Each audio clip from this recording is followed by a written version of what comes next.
हमारा धर्मशास्त्र क्या है?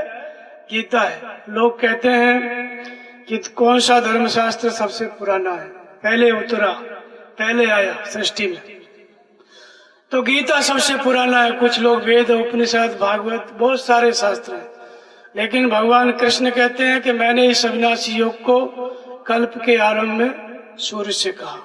जब सृष्टि की उत्पत्ति नहीं हुई तब जो है मैंने सूर्य से कहा आकाशवाणी के द्वारा, और पुस्तक परंपरा नहीं थी, लिखने की परंपरा नहीं थी, तो सूर्य ने सुना, अपने पुत्र मनु को कहा, मनु ने अपनी स्मृति में धारण किया, अपने पुत्र इक्ष्वाकु को कहा, फिर यह परंपरागत उसके बाद जो हुए, फिर राजर्षि काल आते आते ये ज्ञान लुप्त हो गया।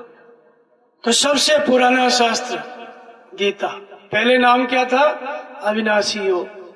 वेद बाद में अवतरित हुए। जब महाप्रलय हुआ तो मनु को भगवान ने वेद बताए, वेदों का संकलन हुआ। तो भगवान की पहली वाणी क्या है? गीता। वेद उसी का विस्तार है। फिर जितने भी शास्त्र हैं, दुनिया के दर्शन शास्त्र, भारत के भागवत, रामायण, महाभारत, ये सब उसी गीता के विस्तार है। वेद, उपनिषद, और दुनिया में जो जो बोलते गए, चाहे ईसा बोलते हैं कि ईश्वर, वो भी गीता के अनुयायी है। मोहम्मद कहते हैं कि ईश्वर, वो भी गीता की ही बात बताते हैं। दुनिया में कोई भी एक ईश्वर की बात बोलता है, वो गीता से ही बोलता है, गीता का ही अनुयायी है, गीता के बाहर नहीं। सबसे पहले ये बात गीता में बताई गई। इसलिए भारतीय लोगों का, हिंदुओं का, सनातन धर्मियों का जो मूल धर्म शास्त्र है वो गीता है।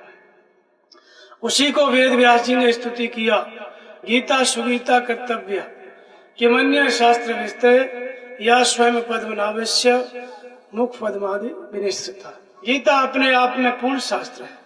किमन्य शास्त्र विस्तय, अन्य शास्त्र के विस्तार में जाने की क्या आवश्यकता है? यदि आपने गीता समझ लिया और पढ़ लिया और उसके अनुसार आचरण करने लग गए तो आपको कुछ भी पढ़ने की जरूरत नहीं, किसी भी शास्त्र को सुनने की जरूरत नहीं, किसी का सत्संग सुनने की जरूरत नहीं। केवल गीता समझ लो और गीता की बात धारण कर लो, सब कुछ आपके पास है। मूल है गीता, सार है उपनिषद सार। उपनिषद और वेद सब इसी गीता का विस्तार है। सूत्र क्या है? गीता है।